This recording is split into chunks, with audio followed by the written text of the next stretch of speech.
Hi guys, my name is Utkarsh and welcome to the YouTube channel of Legal Edge by Top Rankers.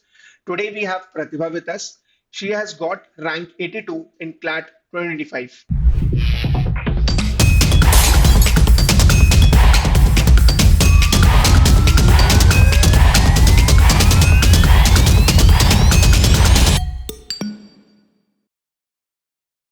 First of all, congratulations Pratibha. Thank you so much, sir. क्या reaction था family का, friends का? आपका क्या reaction था midnight में result आया? Sir, I was just about to sleep and my sister called me. She was like, result आ गया. पहले तो I did not believe her because I thought कि 9 से पहले तो आ ही नहीं सकता. But then my dad came and my mom also came upstairs. फिर हमने result खोला. मैं बेड में ही बैठी थी. I was like, मैं रजाई लेके बैठी हूँ and then I jumped out. I was like, हो गया, NLS मिल गया. I was so happy. फिर like 2 बजे तक तो I did not sleep. वही इतनी खुशी हो रही थी.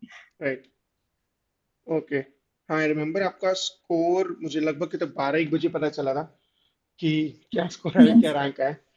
ओके। एंड ठीक है, जर्नी कैसी रही थ्रू आउट योर प्रेप? मतलब बहुत अप्स एंड डाउन्स थे obviously it was not very smooth road it was fun at times very hectic at times बहुत बारी तो बोरिंग हो जाता था कॉन्टिन्यूअस मॉक्स दे दे के बट ओवरऑल मतलब I learned a lot especially through the CLAT journey not only कि CLAT का पेपर देके but through the journey itself वो disciplined होना and working for one single goal it was great. Okay. And definitely जब अपनी इतने सारे महीने की जर्नी रही होगी तो अपन ने कुछ चीजें सही की होंगी, कुछ चीजें गलत की होंगी, राइट? तो कौन सी वो कुछ मिस्टेक्स हैं जो आप हाईलाइट करना चाहोगे and which would advise the future aspirants कि वो गलती ना करें? So one of the biggest mistakes was ki like after July something, I started giving a lot of mocks because I heard from a few other people who were doing this ki they also started giving one mock every single day. So I thought ki if I don't give one mock every single day, I'll be missing out on something. So increased the quantity of my mocks a lot. तो उसके कारण क्या हुआ कि I did not get a lot of time to analyze the mocks and I had a backlog of mocks which I had to analyze. And analyzing a mock is itself a very very like tedious task. Like you get tired after analyzing. मैं तो एक mock करके I used to get tired. तो फिर I stopped analyzing it. But then फिर मेरे हर्ष sir से I did a mentorship session and he told me कि analysis is something which you have to do. ठीक है, then he told me that you have to मतलब find कि what is more important. It's not कि how many mocks you are giving which is more important. It's about कि how much effort you're putting into one single mock and what is it that you're deriving from that mock. तो उसके बाद I started analyzing those mocks more properly and I reduced the number of mocks which I was giving but increased like the quality of mocks कि अच्छे mocks देने हैं and एक schedule बना के देना है. It's not like you have to give a single mock every single day. That is not good. Okay, so ये आपके प्रिपरेशन के कौन से फेज में था, कौन से मंथ्स में था जब आप कंटिन्यूस मॉक्स दे रहे थे? This is, I think, probably after July I started doing July. this, okay. but then I stopped because, like, I think in August 10th, tak to I was very, very burnt out. Hmm. So they stopped doing that. उसके बाद I made it a point कि maximum 3 mocks. कई बारी जब होता था like boot camp में we had to do that. या फिर अगर कोई मान लो 2-3 mocks इकट्ठे आ गए, then that's okay. Like 4 mocks, but उससे ज्यादा नहीं. ओके, उससे ज्यादा like giving one mock every single day is mistake. Is not going to help you, right? Analysis ज्यादा इंपॉर्टेंट है, मतलब उतना इंपॉर्टेंट जितना मॉक देना है। एंड अच्छा, लास्ट तक मतलब even last month as well, how many mocks did you give per week?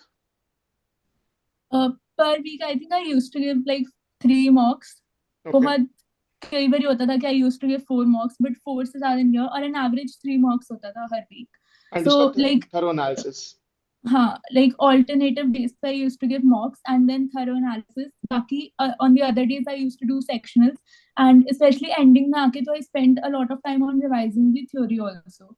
जैसे लीगल में जो हमने इस साल देखा ही है बहुत सारे थ्योरी में सी टाइप आ गए. राइट। तो that was also very helpful. Okay, which was your weakest section? I think GK GK. And how did काफी. यू ओवरकम दैट, मतलब उसको कैसे टैकल किया through out the year? uh, the thing is in the beginning I was more focused on newspapers only. मैंने किया ही नहीं ज्यादा focus अलग से जीके पे, but then by the time like I think जुलाई तक के आके मुझे पता लग गया था कि मॉक्स दे देखे कि GK is my week section. तो उसके बाद तो I asked my sister also, I asked Harsh sir also, मतलब सौरभ सर के एक यहाँ पर चंडीगढ़ में एक सेशन हुआ था, so he also came here. So he also told me this that मतलब सिर्फ न्यूज़पेपर से तो काम नहीं बनने वाला. You have to start working on GK as a sectional and as a section and you have to start giving it importance. तो फिर मैंने सारी जैसे एक मैंने खुद का अपना एक मैराथन चलाया था, उसमें मैंने सारी मतलब जितने भी कंपेंडियम से सारे खत्म किए थे. अगर आई was doing one extra magazine also, वो सारी खत्म की. तो जो भी नोट्स दिए थे आपने वो सारे किए थे. सुपर 30 से भी अलग से जो हमारे सेशंस हो रहे थे सौरभ सर के साथ, उसमें क्विजेस वगैरह, तो I started taking that more seriously. एक तो सबसे बड़ी चीज थी, I did not take GK Fiesta very seriously शुरू में. फिर एंडिंग आके I was like now I have to take it more seriously. तब तक सारे शुरू वाले भी खुल गए थे, तो मैंने सारे वो टॉपिक्स बहुत अच्छे से कर करके फिर वो वाले टेस्ट दिए सारे. सो ईयरली जीके उससे फिएस्टा दी कि नहीं फिर? उसके बाद दी, उसके शुरू बाद में दिया? नहीं दी. ओके, तो ये एक उसके और बाद. छोटी सी मिस्टेक हो सकती है कि जीके फिएस्टा को सीरियसली देना है एंड स्टार्टिंग से अपन को उस पर काम करना है. Okay. Any other piece of advice which you would want to give to the future aspirants? um for anybody who's like in 11th, अभी तो one of the biggest thing is newspapers को बहुत अच्छे से करना. Because like a lot of people think कि they're not that useful. GK है वो किसी और source से भी हो सकती है, but I think it's not only about GK. एक तो once you read the opinion pages, the editorial pages, you get a lot of idea like how to think like an author and how to get the main idea. उसके बाद newspaper is a very like big piece. ठीक है, तो उसमें सारी main points निकालना, सारे detail में पढ़ना, एक चीज पे फोकस करना, इट्स ऑलमोस्ट लाइक क्लैट का पेपर, क्योंकि उसमें भी सारी रीडिंग रीडिंग होती है. Hmm. So newspaper was very helpful to that regularly, not only for GK but also for reading. Second तो ये है कि मॉक एनालिसिस बहुत अच्छे से करनी है. और मैंने एक जो पर्सनली चीज की थी which I think might benefit other people was कि क्यूटी के लिए every night I use to write all the tables till 20, all Okay. The squares, cubes, और वो जो फ्रैक्शंस टू परसेंटेजेस होता है टिल 15 16. तो मैं सारे करती थी and every night I use to write it, even तो मुझे याद भी हो गए थे, but I use to do that क्योंकि फिर जब फाइनल में I had to do the calculations it made it very easy. तो मेरा लाइक 10 मिनट के अंदर फिर वो सेक्शन खत्म हो जाता था, तो उससे स्पीड बहुत I फास्ट think हुई. this is a very useful piece of advice कि जनरली क्यूटी बहुत सारे लोगों को बॉदर करता है, बहुत सारे एस्पिरेंट्स को बॉदर करता है, and specially the calculation part. कि स्कूल्स में मे बी कैलकुलेटर यूज कर रहे होंगे, बट जब कॉम्पिटेटिव एग्जाम होता है तो वहां पर ये सब नहीं हो पाता. तो कैलकुलेशन पे बहुत फोकस करना. ओके. तो when you had gone for the examination, तो गेट से लेकर जब आप अपनी सीट पे बैठे होगे से लेकर जब क्वेश्चन पेपर मिला, तब क्या चल रहा था दिमाग में? डर लग रहा था, नर्वस थे? और पेपर मिलते से क्या फीलिंग है? एक तो when I reached there, there were like so many people there. मुझे तो ये देख के थोड़ा शॉक सा हो गया कि wow, there are so many people there. People I did not even know कि they are preparing for CLAT. They showed up. So I was very very एक तो shocked इस point पे. ठीक है. Main तो I was praying first of all in my mind. When I sat in my room, I did not like look around. I knew मेरी classmates ही बाहर घूम रही थी. A lot of people were roaming outside. कोई किससे hi hello कह रहा था. मेरी क्लास में मेरे फ्रेंड्स भी बैठे थे. दैट इज लाइक नहीं, I have to be very focused. तो मैंने तो बैठ के लाइक आंखें बंद कर ली थी. I think I had 30 minutes और something. So it was like I was focusing my mind. और जब मुझे मॉक है जो मुझे पेपर मिला, सो जेन्युइनली मैंने तो उसे ऐसे अटेम्प्ट किया कि as if I was doing a mock. Because अगर वो तुम दिमाग में लेके चलते हो कि you are doing a paper, तो बहुत ज्यादा प्रेशर फील होता है. तो आई थिंक आई डिड, इसी के कारण मेरा अच्छे से निकल गया. जैसे वो एआर का सेट जब मैं करने लगी, मेरा 2 3 बारी वही हुआ, बहुत सारे बच्चों का 2 3 बारी गलत निकला, मेरा एक बारी गलत निकला. So I was like I have to move on. वही क्योंकि मैं मॉक टाइप लेके चल रही थी. If I took it as a paper itself, फिर maybe I wouldn't have moved on, नहीं होता वो. हाँ, क्योंकि आई थिंक इसमें बहुत सारे टॉपर्स या इवन बहुत सारे स्टूडेंट्स के साथ ये हुआ कि वो एआर वाले सेट में स्टक हो गए. तो इट हम्म. तो इवन दो 6 क्वेश्चंस थे, बट हम्म. उसको अटेम्प्ट करने 15 मिनट लगे. एंड ऑब्वियसली क्योंकि सेट ही गलत था, तो वो सॉल्वेबल हम्म. ही नहीं था. Only 2 questions could be correct. तो वहां पे बहुत ज्यादा एस्पिरेंट्स का टाइम है. तो this is a very good thing which you did. कि जब पहली बार में अटेम्प्ट नहीं हुआ तो यू मूव्ड ऑन, राइट? ठीक है। एंड ओके, क्यूटी सेक्शन तो आपने जैसे कैलकुलेशन के थ्रू डील किया। What about logical and English section, उसने कुछ अलग किया? उसके आई think the one thing I did was कि शुरू में लाइक आफ्टर आई नोटिस कि I was not getting very good score in logic, my interest was strong. तो उसमें आई सॉ कि मतलब मैं सिर्फ प्रैक्टिस पे फोकस कर रही थी, I did not even read through the theory और the classes which were happening.